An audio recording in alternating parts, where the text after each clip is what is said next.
Dar errado é parte, assim, inerente das coisas. Estar pronto para dar certo é muito mais complexo do que parece. As pessoas não estão preparadas para darem certo. Elas estão preparadas para aceitar que elas deram errado. Porque quando uma ideia dá certo, meu amigo, tem um trabalhão pela frente.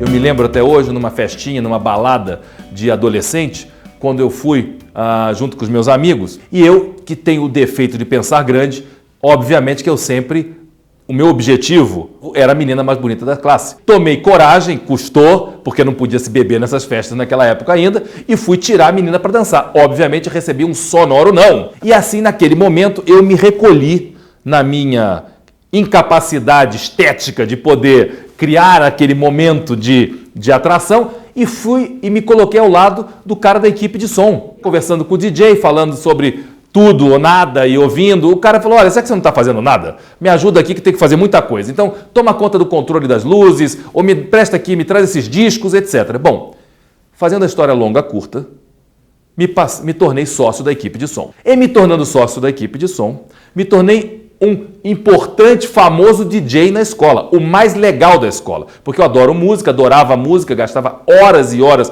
mixando e ouvindo e produzindo coisas diferentes.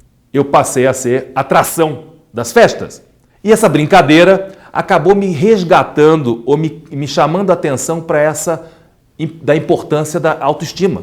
E a partir daí, eu comecei numa dinâmica de autoconfiar na minha capacidade e fazer coisas. Eu vendia camisetas temáticas das festas e eu não tinha tempo para gastar o dinheiro que ganhava no final de semana. Numa brincadeira de garoto. E a partir desse negócio eu percebi que tinha uma outra oportunidade, que meus amigos iam para os Estados Unidos e traziam os consoles da Atari. E esses consoles tinham que ser transcodificados. Eu descobri uma oficina, conversei com o sujeito, expliquei que tinha essa demanda, ele falou, olha, eu vou fazer o seguinte, eu te faço um preço de distribuidor, de revendedor, você me traz aqui o aparelho e você cobra o preço de tabela. Quer dizer, eu cobrava 100 e pagava 50. E assim eu fui desenvolvendo iniciativas empreendedoras absolutamente independentes. E tive a grande felicidade de, há 2 anos atrás, conhecer o fundador da Atari, o Nolan Bushnell, e convidá-lo para ser o presidente de honra da minha fundação chamada School of Life. E ele me disse, mas Belino, a verdade é que na vida, no pain, no game. No meu caso, no pain, no game mesmo. Hoje eu estou falido. Como eu posso assumir um cargo de tamanha importância, de ser uma referência, um presidente honorário de uma escola ou de uma instituição que pretende inspirar pessoas? Eu disse, Nolan, na escola da vida verdadeira, o sucesso inspira, mas o que ensina é o fracasso. E é do seu fracasso, da sua experiência, dos meus fracassos, das minhas experiências, que nós vamos, de fato, transmitir um ensinamento real. Meu desafio é transformar possibilidade em probabilidade. E é isso o grande jogo da minha vida. Isso que me motiva, que me faz seguir em frente, pensar em novos projetos, do mesmo jeito que aos 20 anos de idade, lendo uma revista de moda, e lendo a história desse super-herói da beleza e da moda chamado John Casablancas, eu tive um insight. Eu pensei, por que eu não posso visualizar ser sócio desse homem? Só porque eu não tenho dinheiro? Só porque eu não falo inglês? Só porque eu não tenho pessoas importantes a quem perguntar como chegar a esse homem? Isso são todas desculpas para eu não fazer isso. Peguei, escrevi um telex, um borrador, um draft, um rascunho, pedi para um amigo traduzir, que contava a minha visão. Acabei de ler sua história, acho que o Brasil tem um potencial fantástico, escrevi para ele e não recebi a primeira resposta.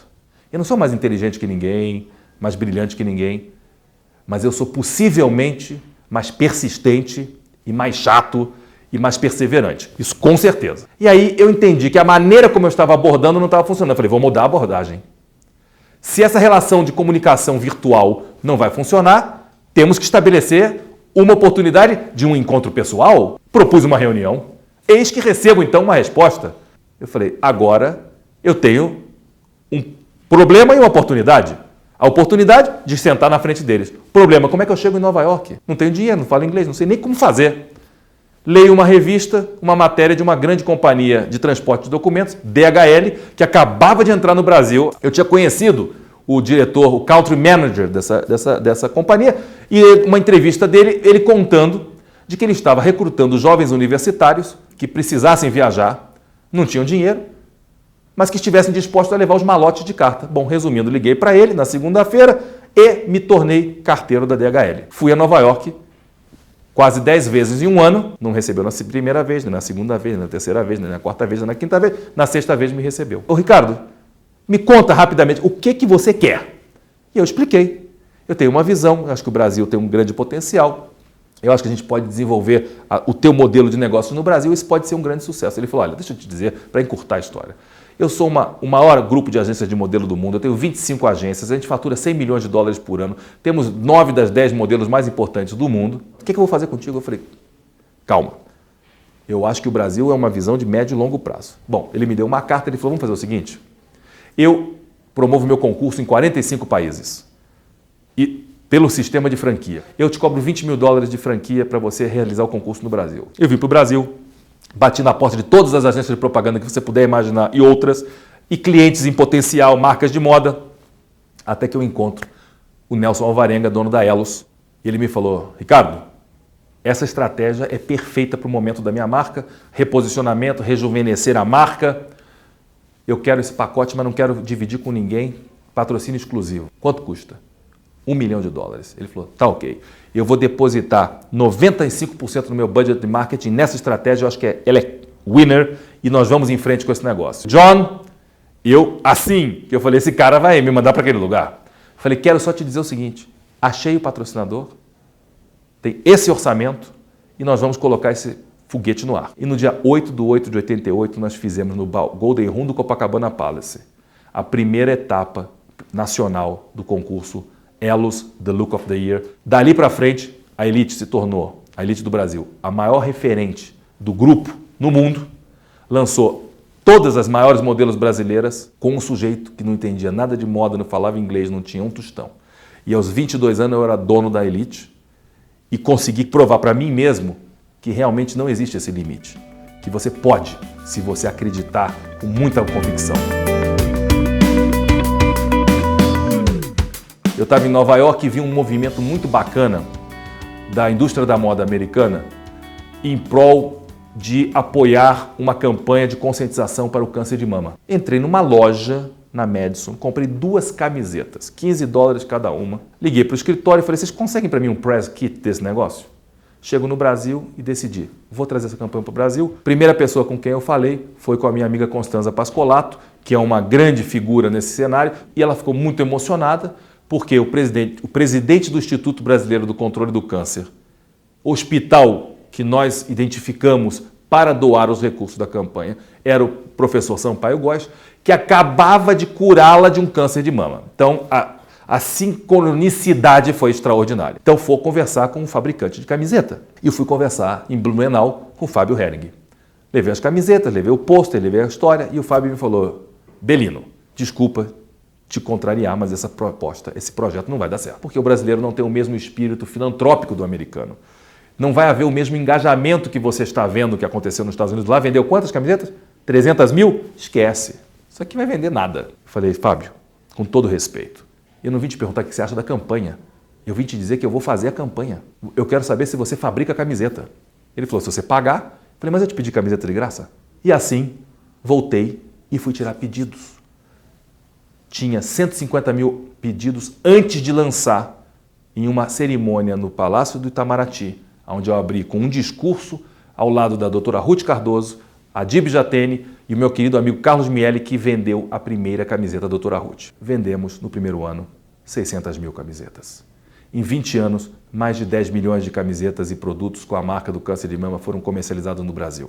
E com isso, o Instituto do Câncer pôde, felizmente, arrecadar uma soma fantástica para aplicação em investimentos, ampliação do hospital, tratamento, pesquisa e, mais importante, conscientizar a mulher brasileira. Então, me sinto super feliz e orgulhoso de poder ter criado essa oportunidade. E hoje a campanha acontece em mais de 15 países no mundo, fruto de um modelo validado por um brasileiro maluco que comprou 2 camisetas na loja e trouxe aqui e montou essa operação. Hoje eu tenho 49 anos. Eu estou me reinventando. Eu acho esse processo fundamental de nós nos reciclarmos. Eu me sinto o mesmo cara adolescente que fazia festas ou que vendia camisetas ou que foi atrás da elite ou que foi apresentar uma ideia ao Donald Trump e enfrentar um magnata bilionário excêntrico que me diz, ao entrar na sua sala, você tem 3 minutos para me vender sua ideia, e transformar isso numa marca registrada. Porque eu aprendi que 3 minutos é o tempo mais do que suficiente para você fazer uma primeira boa impressão. O resto é consequência desses primeiros 3 minutos. Primeira impressão não é estar bonito, cheiroso, com relógio caro. Não, não, não.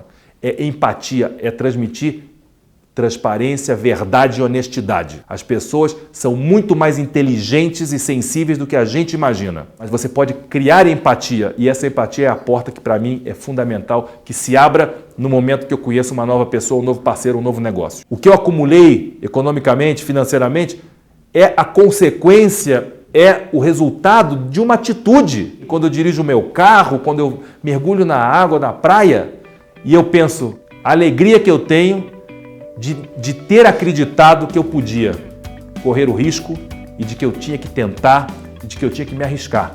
E a recompensa está aí.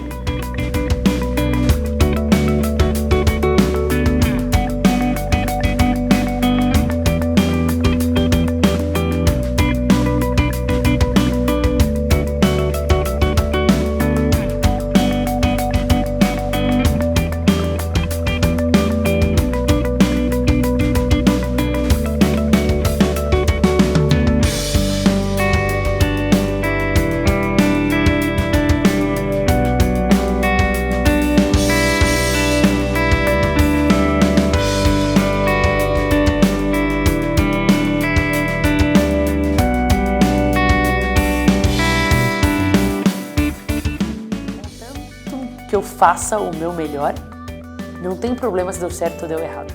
O que interessa é que eu faça o meu melhor. Então, se eu entrar numa competição de plano de negócio, só para dar um exemplo simples, e eu não fizer nada direito e ganhar, eu não acho que tem valor. Agora, se eu entrar com tudo e não ganhar, eu acho que isso tem um valor gigante. E, obviamente, se não entrar, é a única maneira de ter certeza.